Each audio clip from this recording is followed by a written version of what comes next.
Hello dear students, welcome back to our chapter Sexual Reproduction in Plants and Animals. In our previous videos, we have discussed sexual reproduction in plants, but here we discuss sexual reproduction in animals. Students, in animals, this sexual reproduction, it begins with the process of fertilization. Now what is the process of fertilization? It is the process in which the sperm, it fuses with the ovum. Ovum means egg cell. Now in the case of amphibians and fish, this fusion of gametes, it takes place outside the body.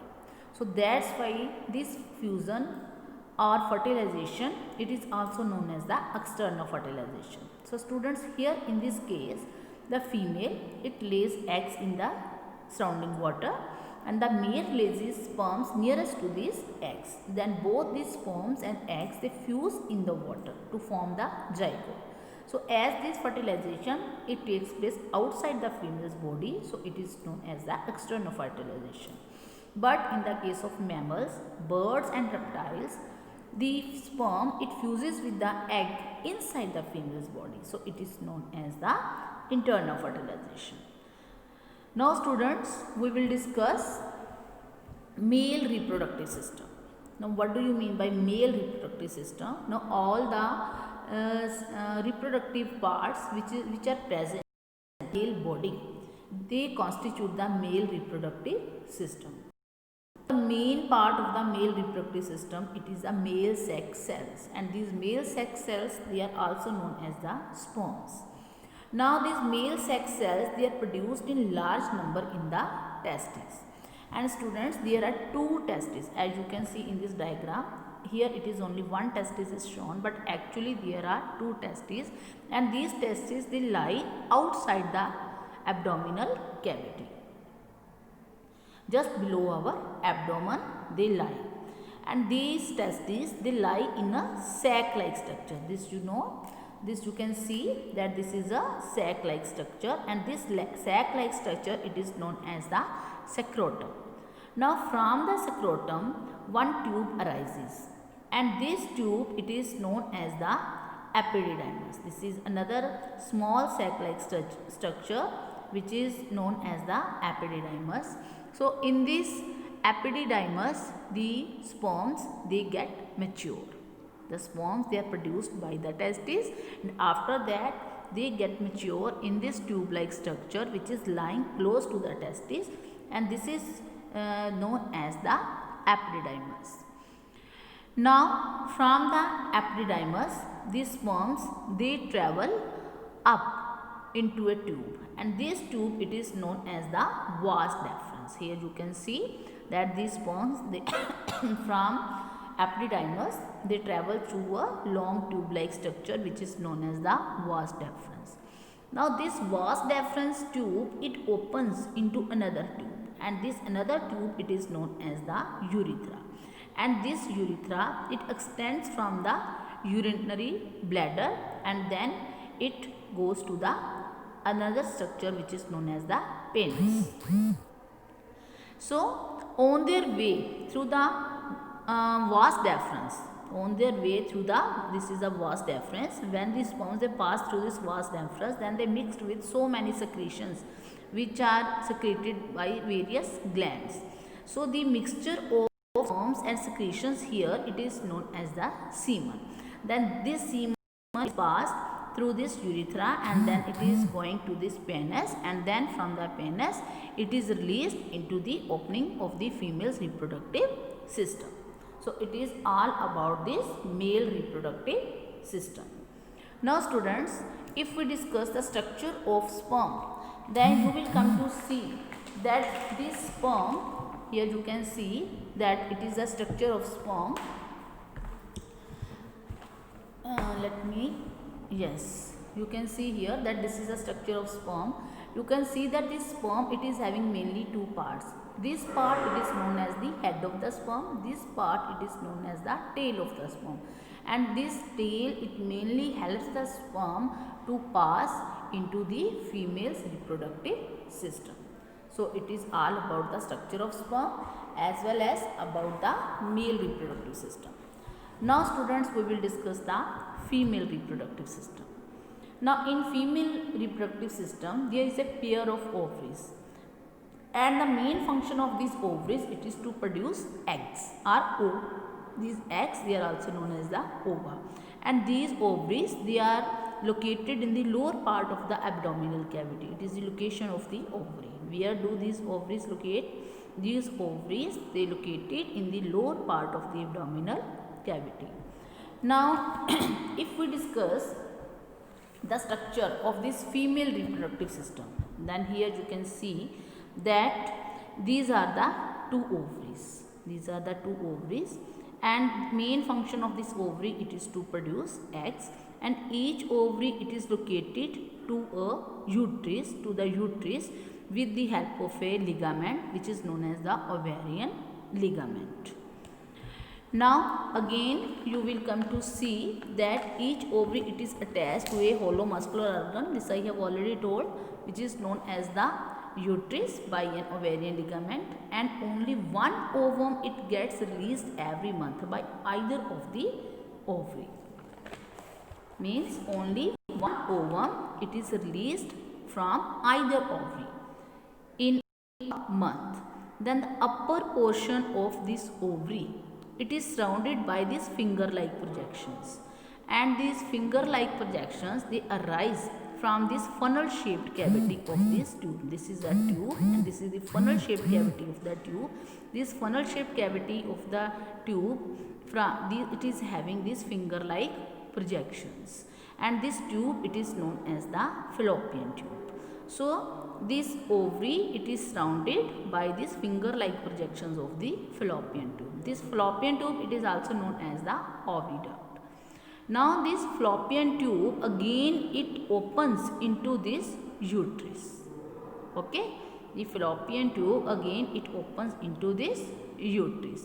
Now the ova, which are produced by these ovaries, now these ova, they are taken, they travel up into this fallopian tube, and through this tube they reach to the uterus, and the external opening of this uterus, it is known as this vagina. This external opening of the uterus is known as the vagina, and the lower part of the uterus, which is joined with this vagina, it is known as the cervix. So it is all about this female reproductive system. Now students, I have already told that the sperms through the vagina, they get entered into the female's reproductive system. It means here sperms, they travel up through this uterus and they reach to the fallopian tube, and through this fallopian tube the eggs, they also reach here. So it means here sperms and eggs both reach, and then they get fused with each other, and when they get fused with each other, then it is known as the process of fertilization. So the main question is, where do this process of fertilization takes place? So the answer is, this process of fertilization, it takes place in this fallopian tube. Now when the sperm, means so many sperms, they get entered into the female's vagina, but one of the sperms, it enter into the fallopian tube and it get fuses with the ovum. So when the sperm, it gets fused with the ovum, then a new cell, it is formed, which is known as the zygote. Now this zygote, it travels down into the uterus, and then it get attached with the wall of the uterus. Now here the zygote, it divides repeatedly and forms another mass of cells, which is known as the embryo. Now embryo, then it starts looking like a baby. Now here embryo, when it starts looking like a baby, then it is known as the fetus. Now I will show you this structure. Here you can see that this embryo, it starts looking like a baby. So now it is known as the fetus. Now these muscular walls of this uterus, these are the muscular walls of the uterus. Now they are having a rich supply of blood, and this blood, it carries the nutrients, oxygen and other substances from the mother's blood into the embryo's blood. Understand? And these nutrients, oxygen, other substances, they carry from the mother's blood into the embryo's blood through a special structure, and this structure it is known as the umbilical cord. This structure it is known as the umbilical cord. Now one part of this umbilical cord it is attached to this fetus, and the another end of this umbilical cord it is attached to this amniotic sac. Now this is the amniotic sac which is present around the baby. Now this amniotic sac it contains amniotic fluid. This amniotic fluid it acts like a cushion. Cushion means it protects the baby from any kind of mechanical damage. Just like if the mother it is having too much high blood pressure, then it protects the baby from the pressure of that blood. Now around this amniotic sac there is another structure which is known as the placenta. Now this placenta it is lying inside this uterus. From the uterus, this the blood which is passing in the walls of the uterus, which is flowing in the walls of the uterus, that blood it carries all the nutrients, oxygen, other substances to this placenta, and from the placenta all these substances they pass into this amniotic sac through a special structure which is known as the umbilical cord, and through this umbilical cord they reach to the baby's body or the fetus body. Now this placenta it carries the useful substances and it also carries the harmful substances from the fetus body. Means it carries the carbon dioxide and waste materials from the baby's body into this mother's blood. Now students, now the baby it grows into this sac or inside this uterus. The baby grows for about 9th month. So this period of 9th month it is called the period of pregnancy. Now at the end of the pregnancy, now the wall of the uterus it undergoes several contractions, and in this way it lets the baby out through this opening.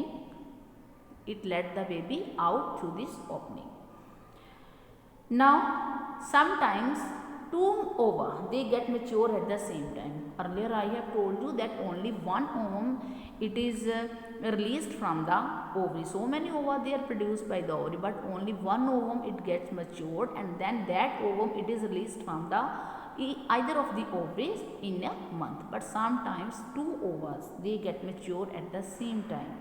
So when these two ova they get mature, it means these two ova they get released from the ovaries, and then they reach to the fallopian tube where the sperm it also enters, and here these two ova they get fertilized by the sperm.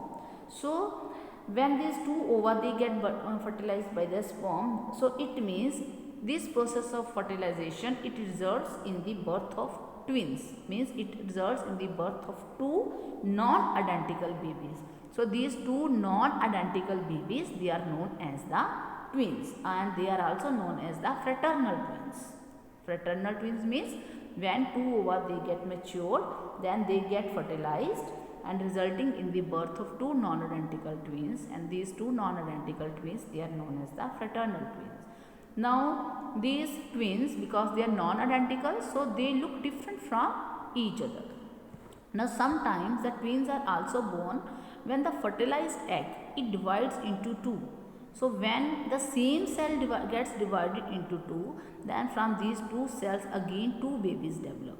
So these two babies these are known as the identical twins because they develop from the division of the same zygote. So they are known as the identical twins and they look similar to each other. So it is all about the process of reproduction. Now we will discuss the menstrual cycle. Now from this diagram I will explain you the process of menstrual cycle. Now students, I have told you that from every month that ovum it is one ovum it is released. Every month one ovum it is released from either of the ovaries, from either this ovary or this ovary. Now here they are showing that from this ovary this one ovum it gets released. So when it gets released, then this ovum it moves down to the oviduct and then it reaches into this uterus. here this ovum, it moves down and reaches in this uterus. So when this ovum, it reaches here in this uterus, then the wall of the uterus, it gets thickened. Here you can see that here the wall is thin, but here the wall, it gets thickened. Now why this wall gets thickened? Because of uterus, it is having a network of capillaries. So network of capillaries, they are now ready to prepare the uterus to receive the fertilized ovum, because this ovum, when it is released from the ovary, now if the sperm, it also reaches to this fallopian tube, and if this ovum, it gets fertilized with this sperm, then this fertilized ovum, it reaches here, and then the wall of the ovary, it gets thickened to receive that fertilized ovum. But by chance, if sperm, it is not entering this uterus, or it is not reaching to the fallopian tube, it means then this ovum, it is released, but it is not fertilized by that sperm. So if the ovum, it is not fertilized by the sperm, then what happen, that the lining of that uterus, now it gets ruptured. Means the lining of the uterus, it gets ruptured, and then the blood, it is discharged from here. So along with the ovum and blood, the ovum along with the blood, it is passed out from the uterus. So this whole process of discharging ovum along with blood, it is known as the menstruation. And the whole process of ovulation, ovulation means releasing egg, and then thickening of the uterine wall, and then menstruation, it is known as the menstrual cycle. And this process, it is usually a 28-day cycle, and this menstruation, when it stops in women at an age of 45 to 50 years, then that period, it is known as the menopause. So it is all about this chapter. Now all the lectures, they are finished. I have sent you all the video lessons. So students, you have to go through all the video lessons, and in this way our syllabus of second unit test, it is finished.